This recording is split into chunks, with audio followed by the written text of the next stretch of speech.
Hi again, my name's Wheaton and I'm a clinical psychologist. Having the kids learning from home during this strange season that we're living through sure has posed some interesting challenges to us as parents, hasn't it?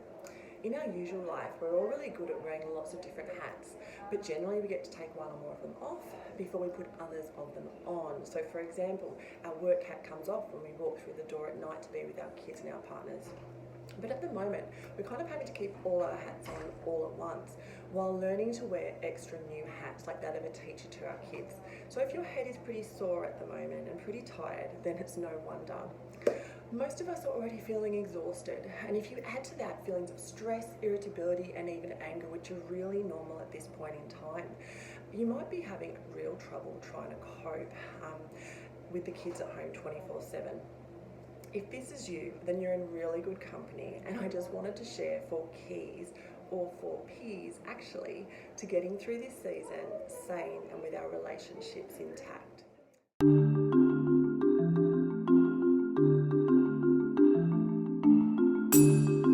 So the first P, perspective. We need to find ways to see and keep remembering the bigger picture and what's important. For some of us, putting up visual reminders like inspirational quotes or finding other ways of grounding ourselves in our values or even our faith is really helpful. Trying to live in the moment rather than the past or the future is also really important in keeping things in perspective. We usually have enough to get through the day or through the hour or the moment if the day just seems way too much in and of itself. If we start to worry about tomorrow or focus on things like when is this all going to be over, then things can quickly become way too much for us. Remembering some important truths can also help to give us clarity and even peace during this home learning season. So, for example, it's helpful to remind ourselves that in terms of home learning, none of this is new. It's just due to us. So it's actually been happening for many years, and kids also miss school for weeks and even months on end for reasons like travelling around Australia, getting sick, elite sports commitments, and even natural disasters. So there's a lot of scaremongering going on in the media at the moment, but there's actually nothing our kids can't catch up on once they get back into school. And even after the Christchurch earthquakes of 2011, educational experts actually found that school marks went up slightly, so go figure that. It can also help to keep in perspective that we're really not being expected to create a school within our homes. Our job is just to be a parent, muddling our way through, kind of making mistakes and doing the best we can to do the most important thing for that day.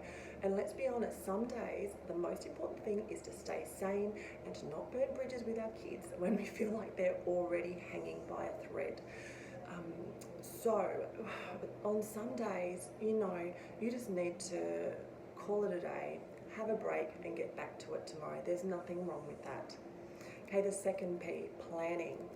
Home-based learning can go a whole lot smoother with a little bit of planning when things like a set study space has been organised in advance, when expectations for the day have been set, and when a plan has been made to help everyone in the family get done what they need to get done. So a great way to do this is with a quick morning meeting where you can discuss what the day is going to look like and maybe even write or draw that up somewhere to keep the kids on track.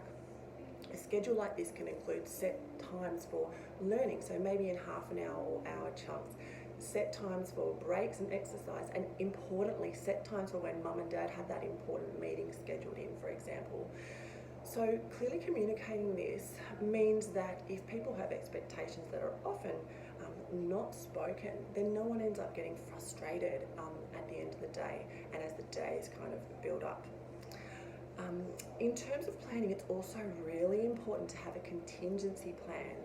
What are you going to do when people in the family get really stressed out and need their own space? Where are they going to go? So just think that through a little bit. Are the kids old enough to go for a bike ride around the block? Do they need to just stay inside but listen to some really nice relaxing music in a space that they find chills them out a little bit? So just think that through a bit. You can even, as an activity, get your kids to write or draw up what these time-out activities might be for each of them, and then they can kind of self-regulate and go ahead and choose which one they might be when they need to call upon them.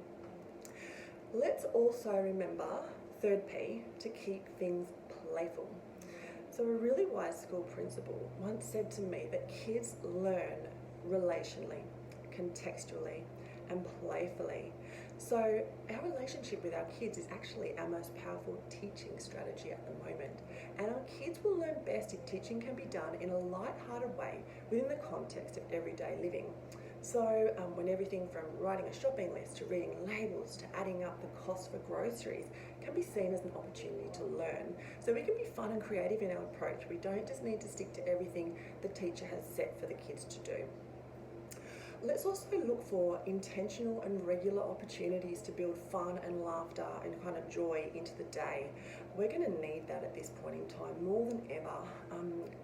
Like I said before, call a break and just go and have a laugh, go and play a game when things all become too much. Playfulness has this way of unarming tensions and family conflicts. It lessens the intensity of this time, it balances out the negativity and boredom of this season, and importantly, it really strengthens relationships so that they have a solid foundation when the stress of this time inevitably will hit. So almost think of playfulness and fun like we would take a multivitamin for our bodies. We take playfulness and fun to strengthen kind of our emotions and that kind of inner sense of resilience that we're going to need. Okay, fourth P, let's give ourselves permission to fail, to make mistakes, to not be okay, to not be great at juggling 5 hats all at once, because to be honest, no one in Australia is, or in the world is at the moment.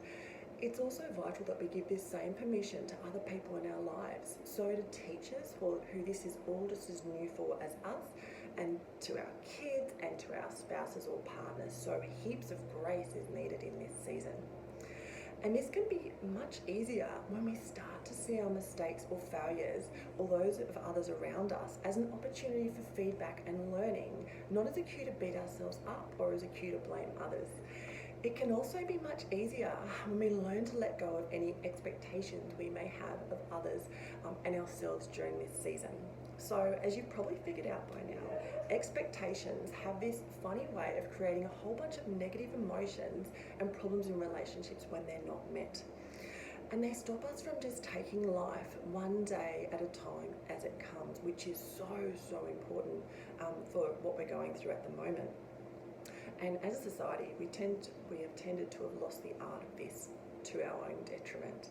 So let's let go of these expectations and of being so hard on ourselves, and let's just take this season as it comes, the good with the bad, and try in some way to make the most of this unique opportunity that we have to spend with our kids during this home-based learning season.